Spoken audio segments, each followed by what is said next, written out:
Welcome into the latest edition of Extra Time. Never stops, does it? Here we are. All right, we've got Craig Burley here with you. I was just going to go and have a cup of tea on a break. We're not going to get a cup of tea here. We've also got Don with us, and Jan is back as well to answer your questions. So let's get you all those questions. I think Erling Haaland looked a bit peeved with Aage Fjortoft. I think he might throw his Norwegian brother under the bus at some point. He's a big lad.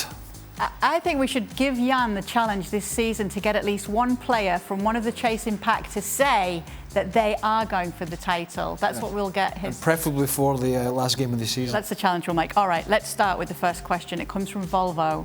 Volvo? Volvo. Mm-hmm.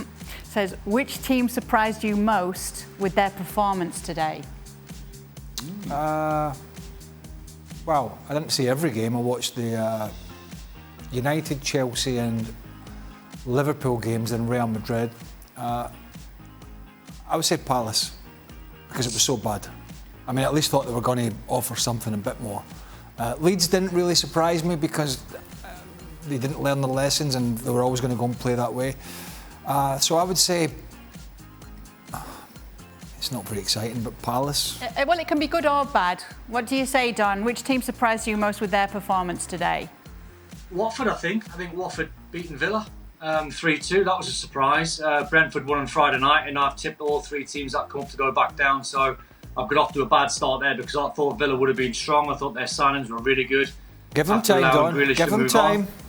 No, I know. I'm confident, but you know, Brentford got a great 3 points against Arsenal on Friday, but Watford followed that up today with a really, really good win. They looked as though they're a big, powerful machine, and 3-2 sort of flattered Villa really because Villa were never really in the game. So good performance from Watford. All right, I'll let Jan in on that one then.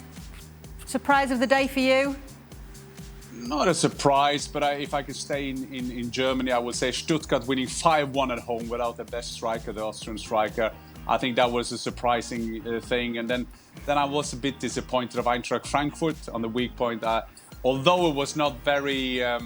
it was quite predictable that the Dortmund would score a lot of goals, but I think the time looked very weak today in my old club. David says, how is Arsenal in the top six in Craig and Don's 21-22 Premier League predictions? With the signings Aston Villa has made, surely they have a better chance of ending up higher than Arsenal. Well, hold on. Good question. Well, they've just lost against Watford. Aston Villa just lost today as well against a promoted team. Let's just hold our horses here. I explained this very eloquently on the show a couple of days ago. I did my top four, and then I threw Leicester in because they've made some good signings, Bertrand, Vestergaard and the lad from Lille, whose name escapes me at the moment. Their recruitment has been good. And then after that, I was so bored thinking about Everton and Tottenham and Arsenal. And who else is there? I don't know. I mean, I was racking my brains for about 5 seconds and I said, oh, I just put Arsenal in. That's the only reason I did it. Okay. I don't really believe they'll finish. But go on, Jan. No, I'm just saying that it's Craig is the most charming man. It's on a Saturday. He's having a tie and a nice suit and everything, and then he described himself talking eloquently. I can't even say the word. Yeah, he probably take that from William Shakespeare. From the only thing to remember from school. But you were charming there, Craig. I have taking away your tip. I put a tie on just for you, Jan. I have no confidence Arsenal getting in. Look at me. I'm in a hotel room in Dortmund. When he drinks his tea, I've seen it. Yeah, but look at me sitting in a hotel room in Dortmund with some Norwegian shirts around me. With the backdrop as your door. What's the... I thought about West Ham and people like that, and then I just thought, who cares? 6. That's the only reason I put Arsenal. Go on, The only reason I put them in is they've got no European football whatsoever. So I thought that might be a help for them. Tottenham are in this Europa League conference thing. Not sure how that's going to go for them. I just thought if there's one team that might just want no part in Europe just to try and build some momentum, I thought it might have been Arsenal. So that's why I put them in. But I think I will give you the reason to put you in. Because when you see Arteta, you kind of see if a cartoon gonna make a great manager, he will make it like Arteta, sitting next to Pep Guardiola for all these years, sitting there, and when you have an interview, great interviews, and then you think, well, yeah, this will be a great team. And Craig is total opposite of Solskjaer, because then he sees a teacher in his own eyes, and when they win a game, he's just so surprised. So this is why they put Arsenal in, because they want to live in their world of the cartoon managers. No, in all fairness, Solskjaer's had a managerial career for a decade or so, in all fairness. But Mikel Arteta is effectively Guardiola's mate. And let me just say one thing about the start of the season. It was only the start for Brentford and Arsenal. Here are two clubs, the polar opposite. Here are Brentford, who have had a new regime for a few years now, a way of doing it, a sort of money ball. They've lost a bit. Yeah. They've been to a Championship playoff final and lost. Then they lost their best players to Watkins to Villa, and who's the guy who went to West Ham, Don? Ben Rama. They went and recruited again under Thomas Frank and the backroom staff, and they built. And they built again, and they came back, and they signed well, and they got stronger, and they are heading on an upward trajectory. I can't even say that. Trajectory. Just say it with conviction. And then you've got Arsenal, who are the polar opposite.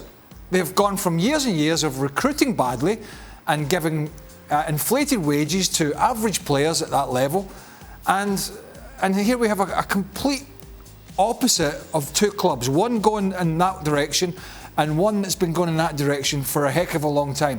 It's quite embarrassing to see as an Arsenal fan. Not me as an Arsenal fan, but if I was an Arsenal fan, I would be I was going to swear there, frustrated about what I'm witnessing in some of those. And yet, they're still in your top six. Yeah, because there's nobody else. That's just going to be his excuse later in the season, isn't it? There's not many other decent teams. That's the point. All right. Don, you knew it was coming, didn't you? We can't get through an extra time without this. Go on. Boucham Pawar says, for Don, what's the percentage of Manchester United winning the league this year? And don't worry, we've got Craig here as your maths teacher again. 25%.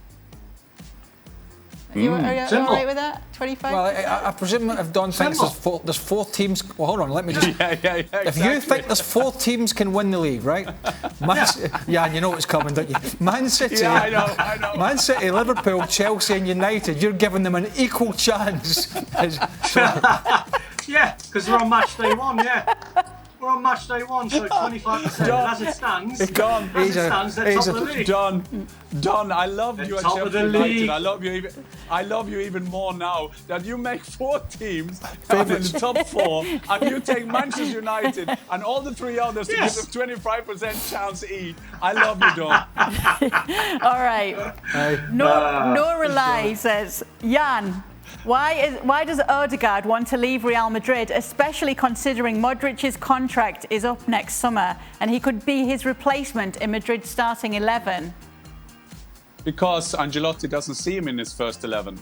And today he wasn't even in the squad. He didn't get a number. He can get a number before 2nd of September, I think. But I think it's time now for Martin Odegaard to get to go to a club, and he has to be there for a longer time. He's tried a couple of times to come back. Hasn't succeeded. And I think his time is up now with Real Madrid. As we're hearing, Arsenal is in for him, which I think is right. He had some good games for them, but he needs to sign a 3 or 4 year contract now with a manager that will trust him. But he has to be quick to get to Arsenal, because I'm not sure that Arteta, with his performances, will stay until Christmas. So I think he got to sign quick, the Norwegian Odegaard. Yeah, I agree. I think it was prior to Arsenal, it was Real Sociedad he went to. Yeah, he was good there. And he was really good there. But I agree. Yeah.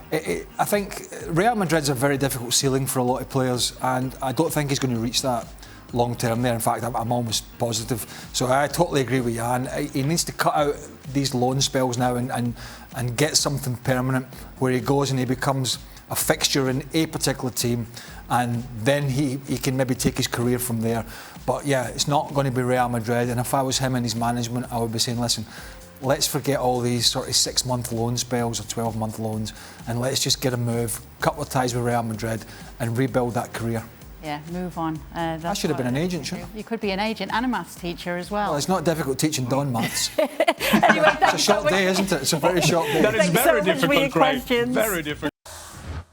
Well, thank you very much for watching ESPN on YouTube. For more sports highlights and analysis, be sure to download the ESPN app. And for live streaming, premium content, and let's not forget as well, ESPN FC 7 days a week. Subscribe to ESPN Plus.